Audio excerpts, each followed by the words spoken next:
This is Fire from the Rock, pages 180 through 198. During this recording, I'll try to update you with what page I'm on so that you can easily find where you're at. Page 180. Friday night, August 16th, 1957. I've never been up close to somebody dead. I was sure Miss Lily had been killed, and just the thought made me feel ill, like I was about to throw up. Some friend I'd be. Calvin would be screeching and crying and needing somebody to turn to, and I'd be puking in the street. I'm so glad she's okay. If Mama died, I don't know how to keep on breathing. I still feel sick, but for a different reason. I've never lied to my parents before. For sure, I've never lied to the police, never even had a conversation with a cop before. Yesterday, I was a good girl who just wanted a boyfriend and a chance to make a difference in the world like everybody seems to think I ought to be doing. Today, I'm a liar and a sinner and a criminal.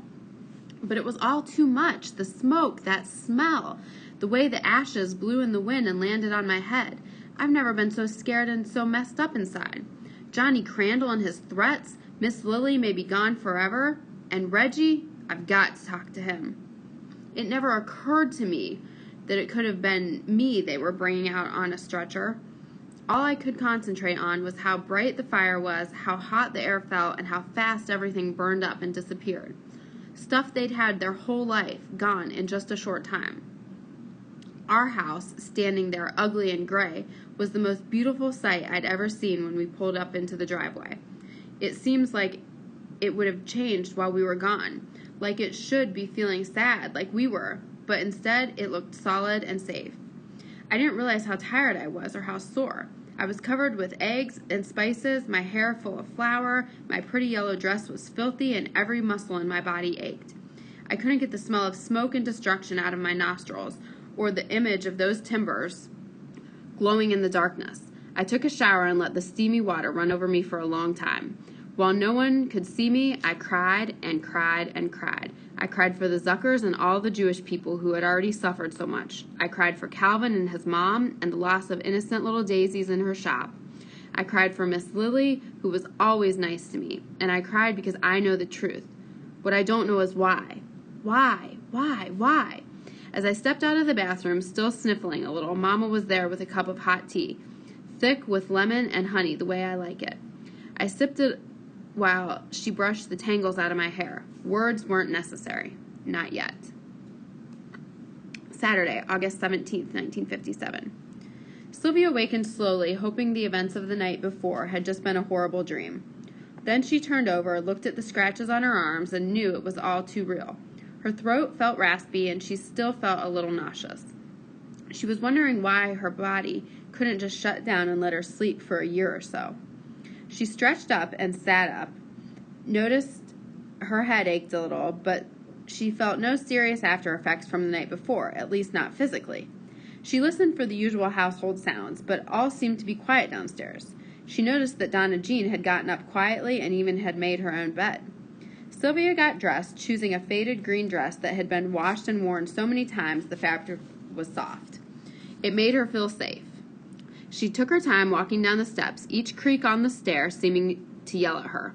Her family was just finishing breakfast. The room was unnaturally quiet, none of the usual arguing or laughter. "What's going on?" she asked quietly. She coughed and tried to shake away the thickness she felt. Mr. Patterson sat up quietly, sipping his coffee, a slight frown on his face. "Drink some of this orange juice, Sylvia," her mother said with concern. "You sound a little parched." "Thanks, Mama, but I'm not very hungry this morning." "But I saved you 2 strips of bacon," Donna Jean offered, her eyes large with concern. "That was nice of you, DJ," Sylvia managed to say. "Maybe later." Just looking at the food made her choke. Gary, unusually silent, crumbled a biscuit into little pieces. Finally, he looked up and said, "Sylvia, you talked to Reggie lately?" Startled, Sylvia said, No, not for a couple days." Gary said nothing else but continued to play with his food. Sylvia felt weak at the stomach, afraid to think that Gary could somehow have been involved in this mess as well. "Rachel called first thing this morning," Mrs. Patterson said as she wiped invisible crumbs from the table. "She said to tell you they're staying with relatives for now. She said to tell you thanks once more." Sylvia nodded and shrugged. "I'm just glad nobody got hurt." One of the ladies from the church called to say that Calvin and his mother are with Miss Lily's father, her mother continued. The whole day before spun through Sylvia's mind, and she reeled from the images. She ran to her mother, who let her cry into her apron. Her father reached over and gently touched Sylvia on the shoulder. "Do you feel like talking, Sylvie?" His voice, filled with understanding, was softer than she'd ever heard it. Sylvia gulped, wiped her eyes, and nodded. "Are you going to be mad at me, Daddy?" "Of course not, child. What could you possibly have done to make me angry?" Sylvia said nothing at first. "I didn't tell the police everything," she admitted slowly. "What did you leave out? Do you know who set the fires?" Her father had placed his coffee cup back on the saucer. The rest of the family was silent. "Well, first I saw some shoes. They were brown, shiny Oxford with metal taps on the toes and heels. I could hear them click." "So it was Crandall, after all," her father gasped. "No, Daddy. Mr. Crandall was in the store, but I think it was like he said. He heard glass breaking or something, and he came in to see what was going on. He didn't bother to help anyone. He ran out when he saw what had happened, but he didn't do it." "Are you sure?" her mother asked, sounding confused. "I think so, Mama." "Then who did it?" her father insisted. Sylvia gulped and trembled. "Well, I'm not sure, but I think I saw." The shrill ringing of the doorbell made the whole family jump with apprehension. "I'll get it," Gary said as he strode across the room. When he opened the door, Sylvia gasped. Walking into her living room was Reggie. For months, Sylvia had been dreaming of asking her mother if Reggie could come over one Sunday for dinner. She'd planned it all in her mind. She'd be wearing her best dress, her hair would be combed just perfect, and they'd have fried chicken and baked potatoes and maybe an apple pie that she had baked herself. Never did she think he'd show up like this, with her looking a mess and him looking worse. Nothing was as it should be. Reggie stood in the middle of the living room, head down. His raggedy blue tennis shoes were covered with dried mud, his shirt was wrinkled and ripped, and his slacks were filthy. "Excuse me, Pastor Patterson, sir, and Mrs. Patterson, ma'am," he said awkwardly. "Forgive me for interrupting your breakfast, but I came to ask if I could speak to Sylvia for just a moment. It's kind of important." Her father cleared his throat, frowned, but nodded. "Do you need help, young man?" "I'll be fine, sir," Reggie replied politely. "But I gotta talk to Sylvia, please." "Does this have anything to do with you, Gary?" Mr. Patterson asked then. "Believe it or not, Dad," Gary said, holding up his arms, "I'm not a part of this one." Mr. Patterson looked relieved. Donna Jean watched the whole scene, wide-eyed. Mrs. Patterson asked Reggie, "Are you hungry, son? I can scramble up a couple of eggs real quick if you'd like." Always the perfect hostess, Sylvia mused, even in the middle of a catastrophe. "Thank you, ma'am, but I can't. Is it all right if I talk to Sylvia on the porch?" Sylvia looked at her mother, who nodded and said, "Put a sweater on before you go out, Sylvie." Sylvia recognized the all-knowing look on her mother's face. "But don't be long. We're in the middle of something important here." "Yes, ma'am," Sylvia replied faintly. She grabbed her sweater from the coat rack and ran outside before her parents could say anything else. Reggie followed behind her, glancing back at Gary before he closed the front door. The two of them stood there on the porch for a moment, just looking at each other, saying nothing. "Walk with me a little," Reggie said shakily. The steps creaked as they left the porch. "The air still smells like smoke," she said softly as she took a deep breath of morning air. Reggie paused, then shuddered. "Nobody in town knows who really caused the fire." "I do," Sylvia said quietly. "What?"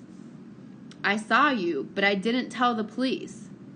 "You lied? For me?" "I didn't lie. I just didn't tell the whole truth, which I guess is just as bad. I feel dirty inside." "I'm so sorry, Sylvie, for everything." Tears trickled down his face. "Why, Reggie? Why did you do it? I don't get it." The morning sun shone as if the day held hope and promise, but all was dark in Sylvia's mind. Reggie took her hand and cried unashamedly. Finally, he gulped, sniffed, and wiped his face with the back of his shirt sleeve. "I never meant to hurt anybody, Sylvie. The Zuckers have always been cool to me, and Calvin's mom has always been as sweet to me as if I were her own son. She always smells good." He sniffed, trying not to break down again. "Tell me everything," Sylvia said. Reggie started walking again. as if it were easier for him to talk as he moved. "I think about you all the time, Sylvia," he began. "I dream about you at night." He looked over at her and smiled sadly. The words she'd always wanted to hear, but not like this. This was such a mess. "Oh, Reggie," she said sadly. "When you told me how you and your sister got pushed around by the Crandall boy and the Smith brothers, I wanted to make them pay for hurting you." He looked over at Sylvia again. "It was all for you." "I still don't understand what happened," she said, feeling guilty. "Johnny Crandall and his friends hang out at his father's shop every Friday after school. Sometimes I have to walk home that way, and they always yell at me and call me names. I'd had just about enough, but when they messed with you, that was the last straw. So I thought about it for a long time, and I decided to make a couple of firebombs." He waited. "You what? How do you even know how to make such a thing?" "Well, you know those meetings I've been going to with Gary?" She nodded, amazement on her face. She removed her hand from Reggie's. "Some of the older guys are radical. They talk about violent protests, not the stuff Dr. King preaches. One of the guys talked about how to make firebombs." "Gary's been making firebombs?" Sylvia asked, astonished. "No, I'm the stupid one, not him." Reggie hung his head again. "They were just supposed to be little puffs of smoke and fire to scare the Crandalls, nothing dangerous. I must have made them too powerful." "I can't believe you were walking down the streets of Little Rock with firebombs in your hands. It sounds like something out of a movie or TV show." Sylvia shuddered. "Except it's real life, and I'm a big chicken," he said. "I didn't have the courage to toss them. I had just about decided to go back home when I saw that punk Johnny harassing you again. It made me nuts." "You were there and didn't say anything?" Sylvia felt like her head was going to burst. "I had 2 firebombs under my shirt. I couldn't come up to you and act normal. As soon as I saw that Johnny was in the barber shop, I decided to toss what I thought would be something like firecrackers." "But Crandall's barber shop wasn't harmed," Sylvia said, confused. "Remember last year when I didn't make the baseball team?" Reggie asked. "Yeah?" "It was because I couldn't throw worth a darn. Coach said I had really bad aim." He paused. "I aimed for the barber shop, but the firebomb hit the Zuckers' window instead. I went crazy because I knew you were in there." "Oh, Reggie." It was all so pathetic. "I ran into the store to get you out and dropped the second bomb accidentally when I slipped on something that had spilled. I got scared because I couldn't see you. Everything was smoke and fallen stuff. Then Mr. Crandall came in and I ran out the back door. I panicked. I had no idea the fire would be so big. No idea. I tried to cry out when I saw you, but I couldn't. I could hardly breathe," she said, sadly remembering it clearly. "I could have died." The thought made her dizzy. He looked directly at Sylvia. "I'm so sorry. I don't know what to do." He dropped his eyes. "I'm the one who deserves to die." She frowned. "It was stupid, Reggie, really stupid. But you didn't mean for any of this to happen." "But it did." He scowled. Reggie gazed down at Sylvia's street, the neat little houses, the crooked sidewalks, the morning sun on the tiny, well-kept lawns.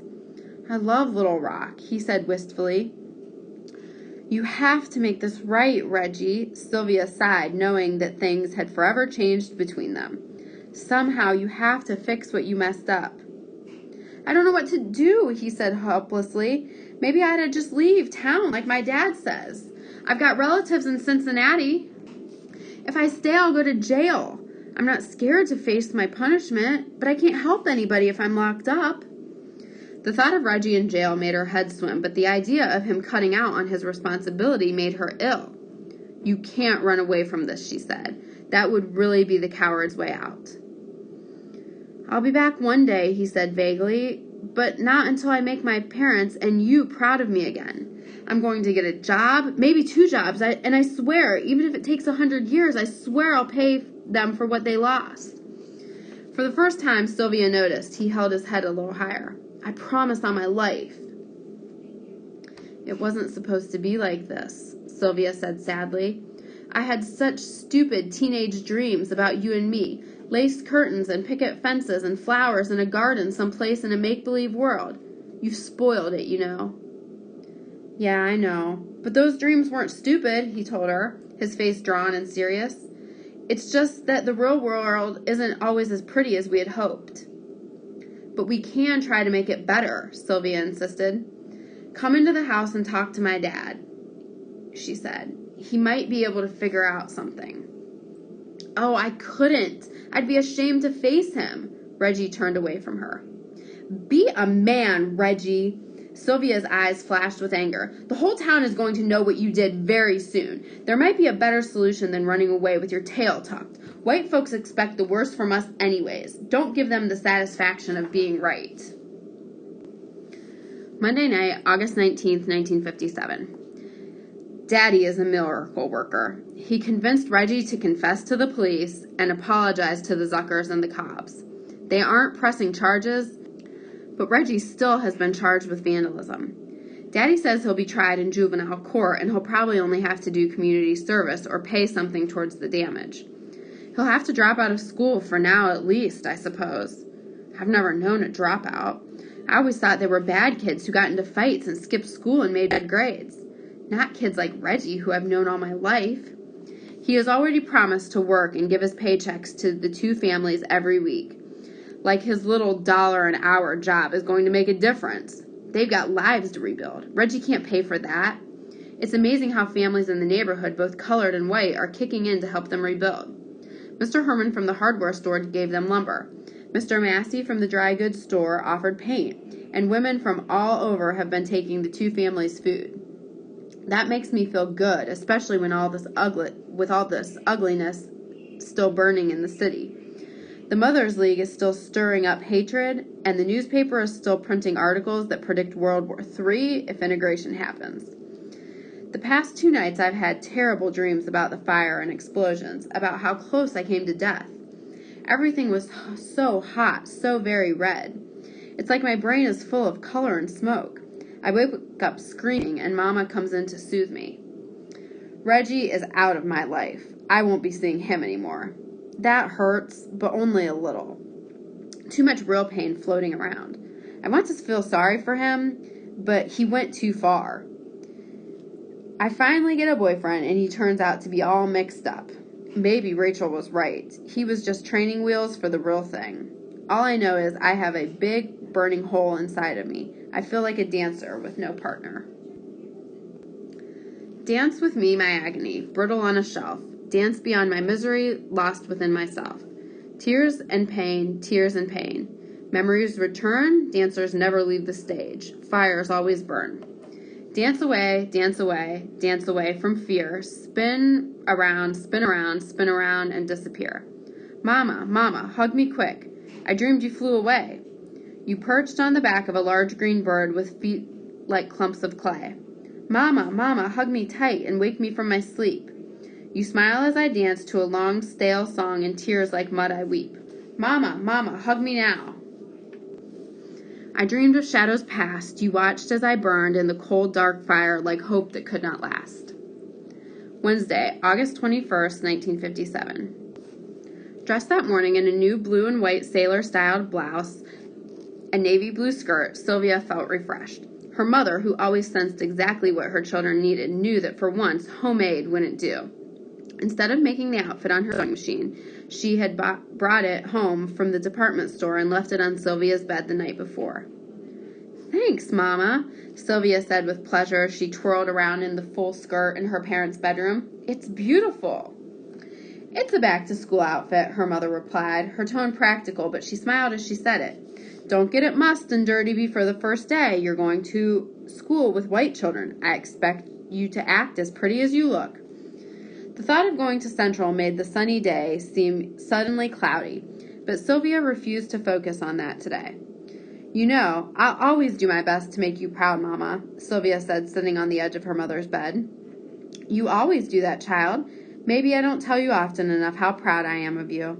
She reached over and squeezed Sylvia's shoulders. You shine in school and you make good decisions, even if they're difficult sometimes. Sometimes my heart can't hold all of the joy you bring me. Sylvia glanced at her mother and was amazed to see she was blinking away tears. She shifted on the bed, unused to seeing emotion from her strong, practical mother. "Can I ask you something, Mama?" Sylvia asked softly. "Of course." Her mother got up, sniffled, and fluffed a pillow. Sylvia took a deep breath. "Reggie looked like a piece of carved chocolate candy to me. The sound of his voice made me shiver. He even smelled like something good enough to lick off of a plate. So if I'm so smart, why couldn't I figure out that he was just a piece of cardboard?" Her mother laughed out loud. "Oh, Sylvie, women have been asking that question since Adam and Eve. It sometimes takes us a lifetime to figure out men. You're young. You've got plenty of time to find the right one for you." She gave her daughter another squeeze. "Any man who wins your heart is a lucky fellow. You hear me?" "How did you know you were in love with Daddy?" Sylvia dared to ask. She didn't want anything to disturb this moment of closeness with her mom. "It happened 2 weeks after our wedding day." "After you got married?" "Well, I knew he was special, and I knew I cared about him deeply, deep enough to promise the rest of my life to him. But love is not bells and flowers and a pretty white dress. It's something deeper." "I don't get it." Sylvia was fascinated. "We'd been married 2 weeks, and it was pouring rain that day. I was on the bus coming home from work, and all I had was my new pink cotton dress. I didn't have a coat or umbrella or hat. We lived in a tiny apartment 3 blocks from the bus stop. I knew I'd be soaked by the time I got home." "So what happened?" "As the bus stop approached my stop, I could see your father standing there, sopping wet, with a puppy dog grin on his face, holding a big black umbrella, a shiny yellow raincoat, and a bouquet of red roses. It was then that I knew I loved him, and that he loved me." "Wow, that's a really good story. Why haven't you told me before?" "I don't know. You were too young to understand, I guess." Sylvia almost didn't recognize the soft, dreamy woman who was smoothing the covers on the bed. Surely this couldn't be her prim and proper mother. Sylvia wished this conversation could last forever. "Did you and Daddy meet at church?" she asked. Her mother laughed. "I never told you where I first met your father?" Sylvia shook her head. Her parents rarely talked about their youthful years. All Sylvia knew of her parents' marriage was the black and white photograph on the mantel. It showed 2 serious-looking younger versions of her parents standing stiffly in her grandmother's living room. Her mother, slim and smooth-cheeked, dressed in a high-necked white lace dress, stood next to a very slim young man with dark curly hair and a look of fierce determination on his face. "I met him at a jitterbug contest," her mother admitted with a grin. "You're kidding." Sylvia almost fell off the bed. "I was 16 and he was the best dancer in the county. All the girls wanted to take a spin on the dance floor with that handsome hunk Lester Patterson." Sylvia couldn't picture it. Not her solid, serious father. "Grandma let you go to a dance contest?" Sylvia asked incredulously. "I was supposed to be at the library, but Bessie let me tag along that night. Even she wasn't supposed to be there, but she was older and always had been the saucy one. Grandma would have killed us both if she had known." She chuckled at the memory. The image of her mother being a teenager and sneaking into dance halls was almost too much for Sylvia to handle. "Did Grandma ever find out?" "Yes, eventually. Mothers have a way of always figuring out everything. By that time, he was courting me proper and coming to church with me every week. Grandma was crazy about him. She told me, 'That boy is more than breath and britches, Leola. Hang on to him.' She was right." "When I find a boy like that, will you tell me?" Sylvia asked. "Absolutely.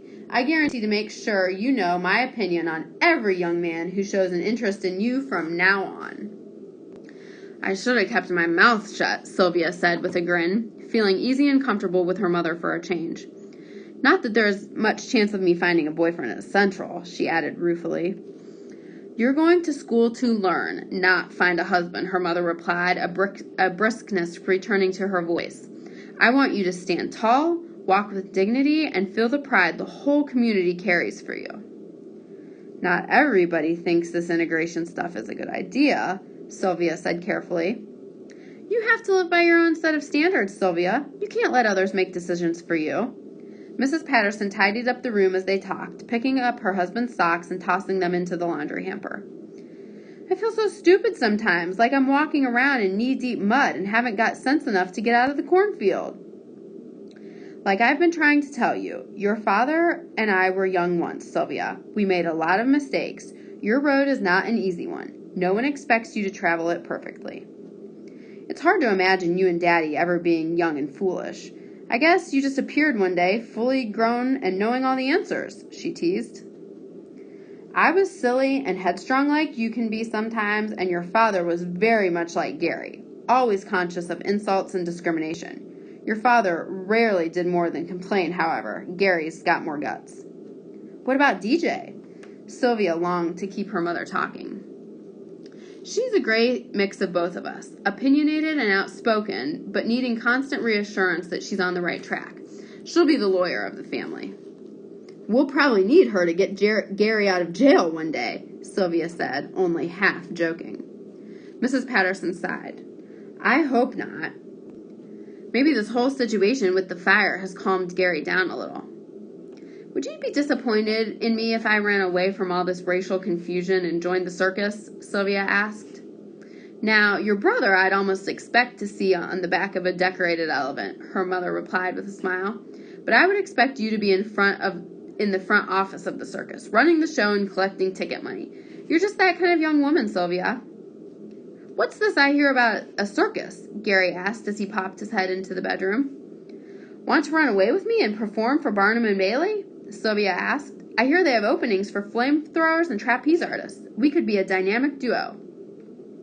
Would Mama come with this? Gary asked with a grin. What's the sense of running away from home if you take your mother with you? Sylvia asked, feeling silly. Well, who would fix us blueberry muffins every morning? He strode across the room and enveloped his mother in a bear hug. Quit, boy, she replied, but it was clear she was enjoying the moment. He released his mother and looked at Sylvia. I'd love to run away with you, kid, but I gotta stay here in stupid old Little Rock. This is my senior year, and I'm gonna fool everybody by settling down and graduating. Mrs. Patterson beamed. That makes me real happy, Gary. I know, Mama, but I'm still going to keep an eye on Sylvia and all the folks who plan to use violence to stop integration. I'm not going to let anybody at Central hurt her. The circus might need her one day. He winked at his sister. In spite of the lightness of the conversation, every time the mention of Central High School came up in conversation, Sylvia felt the mud thicken around her.